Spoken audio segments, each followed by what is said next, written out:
대통령실에 대한 도청은 건물 내부와 외부에서 모두 시도할 수 있습니다. 우선 전파를 창문이나 벽체에 쏴 떨림 현상을 음성으로 변환시켜 대화 내용을 엿들을 수 있습니다. 이른바 레이저 도청입니다. 외부에서 전파를 쏴가지고 파장에 의해서 이제 도 감청하는 방법이거든요. 방어필 그거를 안 해놨다 오면은 그게 뚫리는 거고요. 대통령실 창문은 필름을 붙여 대비가 돼 있지만 벽은 돼 있지 않아 도청에 취약하다는 것이 야당인 민주당의 지적입니다. 더구나 대통령실 건물은 담 하나를 사이에 두고 주한 미군 기지와 붙어 있습니다.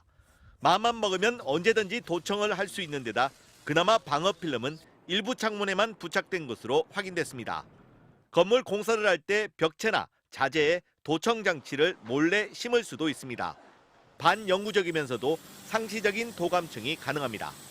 도청기를 뭐 벽이라든지 이런 데가 공사할 때 심어놨다고 하면 전선에다가 그걸 계속 쓸 수 있게 했다든지 하면은 가능하죠. 지난해 4월 용산 대통령실 리모델링 공사 현장. 작업자들이 출입구 옆으로 자유롭게 드나듭니다. 대통령실 직원들은 일일이 신분증을 찍고 들어가지만 외부인들은 별도 신분 확인 없이 출입하고 있는 겁니다. 이를 두고 당시 국회 국방위에서는 여야 의원을 막론하고 도감청 우려를 제기하기도 했습니다. 그러니까 첫 버전에는 우방이 없어요. 저 혼란함을 파고 들어가지고 저 널브러져 있는 자재에 도청 장치를 설치하려고 그러면 할 수만 있으면 당연히 해야 하는 겁니다.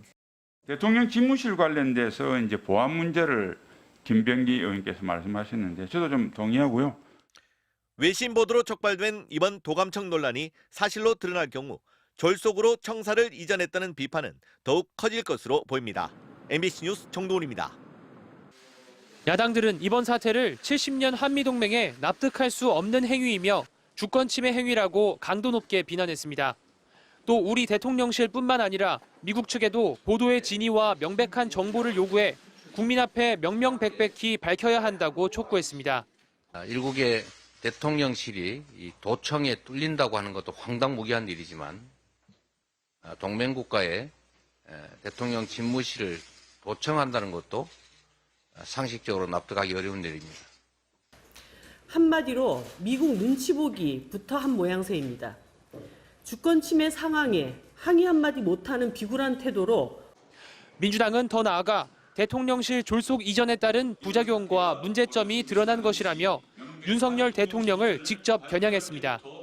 안보의 최전선인 대통령실이 보안 시스템조차 제대로 갖추지 못한 것입니다. 이번 보안 사고는 졸속 대통령실 집무실 이전과도 관련되어 있을 수 있습니다. 국민의힘은 사실 확인이 우선이라며 신중하게 접근해야 한다고 선을 그었습니다.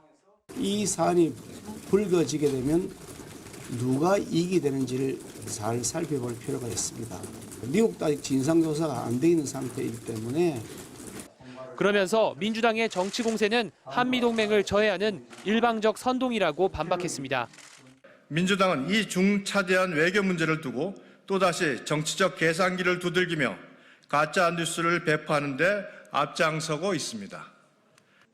하지만 국회 외교통일위원장을 맡고 있는 국민의힘 김태호 의원은 한미동맹에 악영향을 미칠 사안이라며 사실이라면 정부 차원에서 유감을 표명하고 미국 측의 해명과 재발 방지를 강력하게 요구해야 할 것이라고 지도부와 다른 목소리를 냈습니다.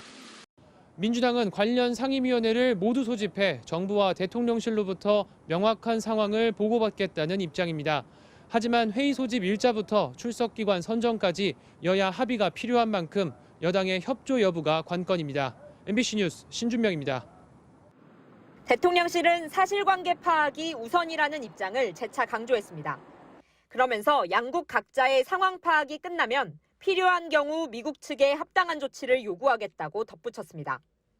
미국 당국 조사와 별도로 한국 정부 역시 자체 조사 중임을 시사한 건데 이후 필요하다는 판단이 있어야 조치를 요구하겠다는 설명입니다. 대통령실 핵심 관계자는 또 이번 사건을 과장, 왜곡해 동맹 관계를 흔들려는 세력이 있다면 많은 국민들로부터 저항을 받게 될 것이라고 강조했습니다. 미국 국빈 방문이 약 보름 앞으로 다가온 시점에 야권을 중심으로 논란이 확산되는 걸 미리 차단하겠다는 걸로 해석됩니다. 청와대에서 용산으로 이전하며 도감청에 취약해진 것 아니냐는 지적에도 적극 반박하고 나섰습니다.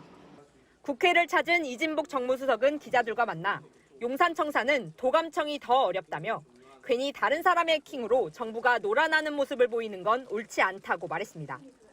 대통령실 핵심 관계자도 보안 문제는 이전 당시부터 완벽하게 준비했다면서 청와대 시절엔 벙커가 지상으로 일부 돌출돼 있어 지금이 더 안전하다는 설명까지 덧붙였습니다. 대통령실은 유출된 자료가 진짜인지 의심된다는 언급도 내놓았습니다. 주로 러시아 우크라이나 전쟁과 관련된 내용으로 미국에서도 조작 가능성이 제기돼 특정 세력이 개입했을 가능성도 배제할 수 없다고 말했습니다. 대통령실은 사실 여부 확인을 강조하면서 다른 한편으론 동맹을 흔들려는 세력에 대한 경고로 대응했습니다. 일단은 이 사건이 한미 관계에 악재가 되지 않도록 관리하는 데 주력하는 모습입니다. MBC 뉴스 신수아입니다.